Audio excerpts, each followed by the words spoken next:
Hello there, my name is Luke and welcome to my FA Cup third qualifying round review for the 2016-17 season.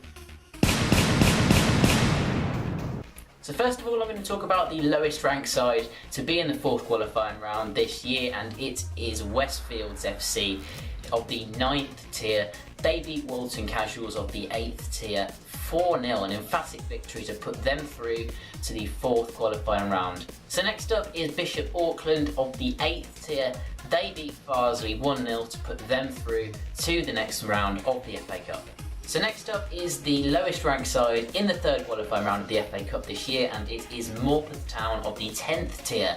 They took on National League North side Altrincham, so 4 tiers above, and it ended in a 3-0 victory for Altrincham. So, sad to see such a low ranked side go out at this stage. It would have been lovely to see them get to the fourth qualifying round, because then they're only one round away from the first round. And for a team from that low to be at this stage, it's still a pretty good achievement.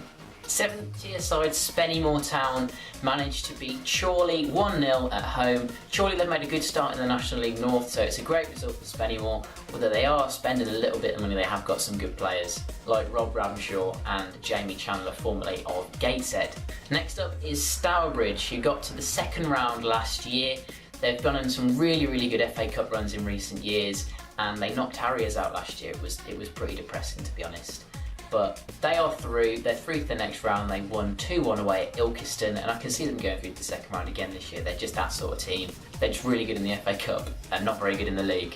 So next up is a match between two real heavyweights at this stage of the competition. It is Salford versus Stockport, and it ended with a 2-0 victory for Stockport. Both teams are from Manchester, so a little bit of a derby, but Salford obviously last year got to the second round. They were in the 7th tier of English football at the time. The BBC absolutely loved it. They covered them loads of times, but they haven't got that opportunity this year. So obviously there were some underdogs that won some matches, but also there were some really emphatic victories. The highest scoring match was a 7-1 victory for Welling United versus Swindon Supermarine. So the biggest margin of victory was Ebbsfleet United, who beat Havant and Waterlooville 7-0. Burgess Hill Town beat Cadbury Heath 6-1. St Albans City beat Worthing 6-0. And finally Weymouth beat Brimscombe and Thrupp 6-0. So now cutting to me on Monday night, and the fixtures have been released. The draw was made at about 11:30 this morning, and there's some pretty tasty looking matches in the fourth qualifying round of the FA Cup. First up, I'm going to talk about Barrow versus Tranmere. Really excited by this one actually. It looks really good. Two teams that have started up the season off in the National League really well. So two real heavyweights at this stage of the competition battling it out, so should be an interesting match. Second of all is the number 9 derby, as it's known. It's between Stourbridge Town and Halesoe, and they both play in the 7th tier.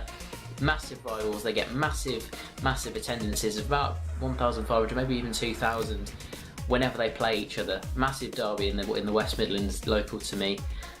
So as I mentioned earlier, the lowest ranked team left in the competition is Westfields of the 9th tier. They've been pulled out of the hat against Leiston of the 7th tier. They are currently doing really well. They are top of their league, so it'll be tough for Westfields, but they'll be happy to get to this stage anyway. So as for my beloved Kidderminster Harriers, we have got Weymouth at home. They play in the league below us, they're in the 7th tier. They're not doing too well this season, they're in about 16th, but it's the FA Cup. League form goes out the window, anything can happen. But overall, I'm happy with that draw. So I hope you've enjoyed my matchday review of the third qualifying round of the FA Cup. So yeah, if you've enjoyed this video, then please hit that like button and subscribe, because I'd really appreciate it and it really helps my channel out. And yeah, thanks for watching. Hello there, my name is Luke and welcome to my non-league matchday review for October the 1st. So there was only Vanarama National League matches on October the 1st due to the